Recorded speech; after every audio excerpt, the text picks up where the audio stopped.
हमारे भाई बंधु बहुत से लोग ऐसे आते हैं कुवैत में काम करने के लिए और उन लोगों को पता नहीं होता है कि हमें रूम का रेंट जो है कितना देना पड़ेगा और हमें खाना पीने का खर्चा कितना करना पड़ेगा यहाँ पे, ताकि हम लोग यहाँ पे रह सकें। और बहुत से भाई लोग ऐसे आते हैं जो दूसरे के कहने पर वो लोग पैसा बहुत ही ज्यादा खर्चा करते हैं, रूम का पैसा बहुत ही ज्यादा देते हैं और वो लोग ऐसी जगह पे रहने लगते हैं जहाँ पे रूम का पैसा जो होता है बहुत ही ज्यादा रहता है। वो लोग समझ नहीं पाते हैं और यहाँ पे जो खर्चा होता है वो लोग को खर्चा कितना करना चाहिए, जो कि यहाँ का जो नॉर्मल लाइफ है, हमारे इंडिया लोग की लाइफ है नॉर्मल, जो इंडिया नेपाल पाकिस्तान, वो लोगों को कितना खर्चा करना चाहिए। बस आप लोग इस वीडियो को अच्छे से देखना ताकि आपको जानकारी मिल जाए। मैंने बहुत सी ऐसी वीडियो यूट्यूब पर देखी जो लोग बता रहे हैं कि आपको महीना में 90 KD खर्चा करना पड़ेगा, आपको घर में इतना भेजना पड़ेगा, तभी यहाँ पे आप लोग लाइफ में जी सकते हो, यहाँ पे रह सकते हो कुवैत में।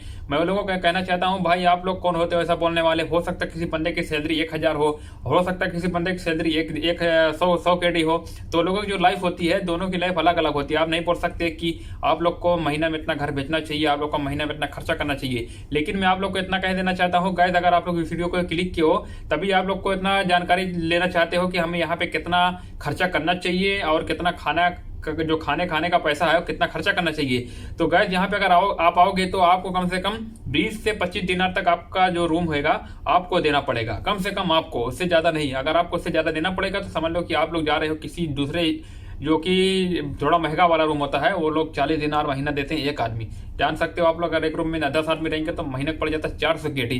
तो ऐसा रूम में आप लोग कभी भी नहीं जाना है। और जबकि हमारे कंपनी के बगल में रूम है, हमारे कंपनी के बगल में रूम है, जो लोग रेंट पे देते हैं 25 दिनार पर मंथ देते हैं महीना। एक महीना में 25 दिनार एक आदमी देता है और रूम में बोले थे कि 5 या 6 आदमी थे, तो वो लोग एक रूम में 5-6 आदमी होने की वजह से 25 दिनार। अगर कोई बंदा सफर जाता है तो थोड़ा रूम का किराया एक आदमी का बढ़ जाता है, लेकिन यहाँ पे प्रॉब्लम यही चीज की है।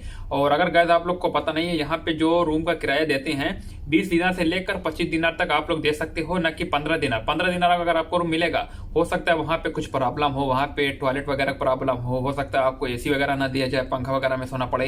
तो यहाँ पे 15 दिनार के रूम के चक्कर में पड़ना, जहाँ पे 20 दिनार से लेकर 25 दिनार रूम मिले वहां पे आप रह सकते हो। और अब बात कर लेते हैं खाने पीने की, जहाँ पे लोग खाना क्या खाते हैं और खाने का पैसा जो कि महीना में कितना आएगा और हम लोग घर कितना भेजेंगे। तो मैं बताऊंगा आपको इस वीडियो के बीच में कितना हम घर पैसा भेज सकते हैं।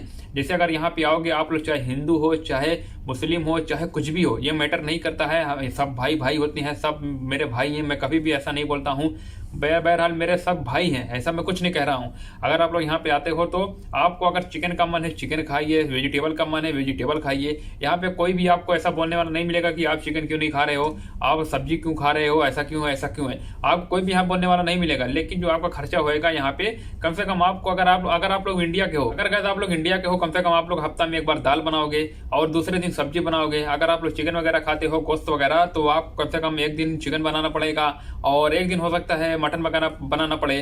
तो आपको जो खर्चा नॉर्मल आ जाता है, कम से कम अगर आप लोग यहाँ सिंगल खाना खाओगे, जैसे अगर आप लोग अकेले हो तो आपका कम से कम बहुत ही महंगा पड़ता है। यहाँ पे 30 दिनार तक आपका खर्चा आएगा, जो कि नॉर्मल चलोगे तो। अगर आप लोग कोई किसी के साथ खाते, जैसे आपका कोई रूम पार्टनर हो गया, जैसे कोई बंदा है आपके इंडिया का रहने वाला है, साथ में 3-4 बंदे हैं, तो वहां पे बहुत ही फायदा होता है और आप लोग अच्छा से अच्छा खाना खा सकते हो। और जैसा कि मैंने आपको बताया 30 दिनार एक बंदे का पड़ता है अगर वो अकेला खाना खाता है। अगर वहीं पे 3-4 बंदे एक साथ खाना खाएं, मेस में खाना खाएं, इसको बोलते हैं मेस वगैरह यहाँ पे कुवैत में। मुझे पता नहीं था कि मेस वगैरह क्या होता है, मुझे इतना भी नहीं पता था क्योंकि मैं बहुत छोटा भी यहाँ पे कुवैत आया था। मेस क्या होता है, ये क्या होता है, वो क्या होता है। अगर आप लोग गैस यहाँ पे 3-4 बंदे के साथ एक साथ खाना खाते हो तो आपका बहुत ही कम खर्चा होने वाला है। मैं आपको कह देता हूँ, आपको कोई बताने वाला नहीं मिलेगा। जैसा कि आपने सुना कि एक बंदे का, जो कि महीना का एक सिंगल बंदे का 30 दिनार नॉर्मल खाना होता है, ना कि बहुत ही अच्छा खाना खाएगा। अगर 3-4 बंदे एक साथ खाना खाएंगे और ये बहुत ही अच्छा खाना खाएंगे, तब जाके वो लोग का एक बंदे का खाना आएगा 20 दिनार का खर्चा आएगा और पहले के मुकाबले बहुत ही अच्छा खाना खाएगा। यानी कि बोल सकते हैं हाई फाई तरीके से वो रहेगा, रूम में खाना पीना खाएगा। बस शर्त तो ये है कि उसके साथ में रहने वाले बंदे जो ऐसे रहें कि जो उसके साथ खाना खा पाएं, जैसे कि उसके रिश्तेदार वगैरह हो सकता है उसके गांव वगैरह के आदमी कोई हो। ये नहीं कि दूसरे स्टेट के साथ आप लोग खाना खाने लग जाएं, हो सकता है यहाँ पे आपको कुछ प्रॉब्लम भी हो जाए अगर दूसरे स्टेट के साथ खाना खाओगे। जैसे हमारे इंडिया में बहुत सा स्टेट ऐसा है जो कि आंध्र प्रदेश है और बोलते हैं केरला के हैं। वो लोग खाना जो खाते हैं वो लोग थोड़ा इमली वगैरह ज़्यादा डालते हैं, क्योंकि वो लोगों की इमली खाने बहुत ज़्यादा शौक है। अगर आप लोग उत्तर प्रदेश के हो, लखनऊ एरिया के हो, उत्तर प्रदेश किधर भी हो, आप लोग तो इमली खाना नहीं खाते। जैसा कि मैं भी उत्तर प्रदेश का रहने वाला हूं, तो मेरे बगल में कुछ बंदे हैं जो कि आंध्र प्रदेश के हैं और मध्य प्रदेश के हैं। वो लोग रहते हैं, वो लोग सांभर वगैरह बहुत ही ज़्यादा बनाते हैं, रसम वगैरह बोलते हैं यहाँ पे, तो वो लोग बहुत ही ज़्यादा इमली वगैरह डालते हैं, तो जिसकी वजह से हम लोग को बॉडी में कुछ प्रॉब्लम हो सकती है, तो हम लोग ये सब खाना नहीं खाते हैं। तो जैसा कि मैंने आज की इस वीडियो में बताया कि भाई आप लोग यहाँ पे आते हो तो आपको जो कि महीना खर्चा होता है वो कि 25 दिनों तक हो जाता है। अगर आप लोग यहाँ पे आओगे काम करने के लिए तो आपको बहुत ही हिसाब से रहना पड़ेगा, क्योंकि आपकी जो लाइफ होती है यहाँ पे बहुत ही समझ बूझ के चलना पड़ता है। ये नहीं कि अगर आप लोग यहाँ सैलरी पाते हो, अगर गैस आप लोग यहाँ पे सैलरी पाते हो, आपको उड़ाना नहीं है, बहुत ही समझ बूझ के चलना है, आपको दिमाग से काम करना है। ये नहीं कि पैसा पाते ही हम एकदम होश हवास में एकदम न रहें, आपको होश हवास के साथ यहाँ पे काम करना है, आपको होश हवास के साथ यहाँ पे खर्चा करना है। ये नहीं कि सैलरी पाते ही चलते हैं मार्केट, वहाँ पे ये पीते हैं वो पीते हैं, ये सामान लाती हैं वो सामान लाती हैं, मटन खाती हैं। कम से कम आपको यहाँ पे टाइम टेबल बना के खाना पड़ेगा। आज संडे है, आज मंडे है, वनडे कुछ भी हो, आपको कम से कम सब्जी दाल ये सब खाना, यानी कि शेड्यूल बना के चलना है कि हमें हफ्ता में इतना दिन ये खाना है। ये नहीं कि रोज मटन खा रहे हो, रोज दाल ही खा रहे हो। क्योंकि अगर आप लोग यहाँ पे रोज मटन खाओगे तो आपका महीना का जो खर्चा आएगा बहुत ही ज्यादा आएगा, और जो कि ज्यादा आएगा, इतना आएगा कि आप बोल नहीं सकते हो। कम से कम 50 दिन तो आप घर में भेजोगे क्या। और मैंने आपसे ये भी कहा था कि मैं आपको वीडियो के बीच में बताऊंगा कि जो हम घर में भेजेंगे वो कितना पैसा आएगा, हम लोग कितना पैसा कमा कर घर भेज सकते हैं। गाइस यहाँ पे बहुत ही बड़ी बड़ी सैलरी वाले रहते हैं, जैसे कि 1000 केडी की सैलरी होती है पर मंथ। 1000 केडी इंडिया का बन जाता है 1 दिनार 225 रुपया, 230 रुपया बनता है। आप लोग जोड़ सकते हो, 1000 दिनार इंडिया का बन जाता है 2.5 लाख रुपए करीब, 2,25,000 सॉरी बन जाता है। और कुछ बंदे ऐसे होते हैं जहाँ पे लोगों की सैलरी होती है 100 केडी से लेकर 150 केडी, 200 केडी, 250 केडी।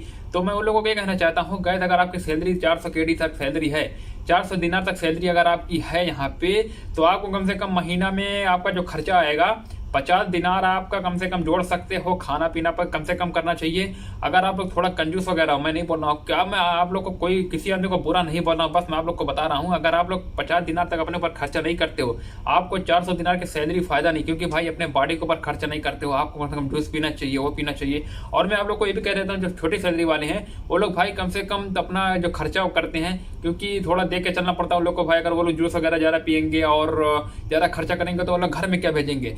तो गाइस अगर आप लोग छोटे मोटे यहाँ पे काम करते हो, जैसे कि मेरी सैलरी बहुत ही ज़्यादा नहीं है, जैसे कि मैंने पहले आपको बताया कि 150 केडी यहाँ पे सैलरी है और मैं यहाँ पे कंपनी में रहता हूँ।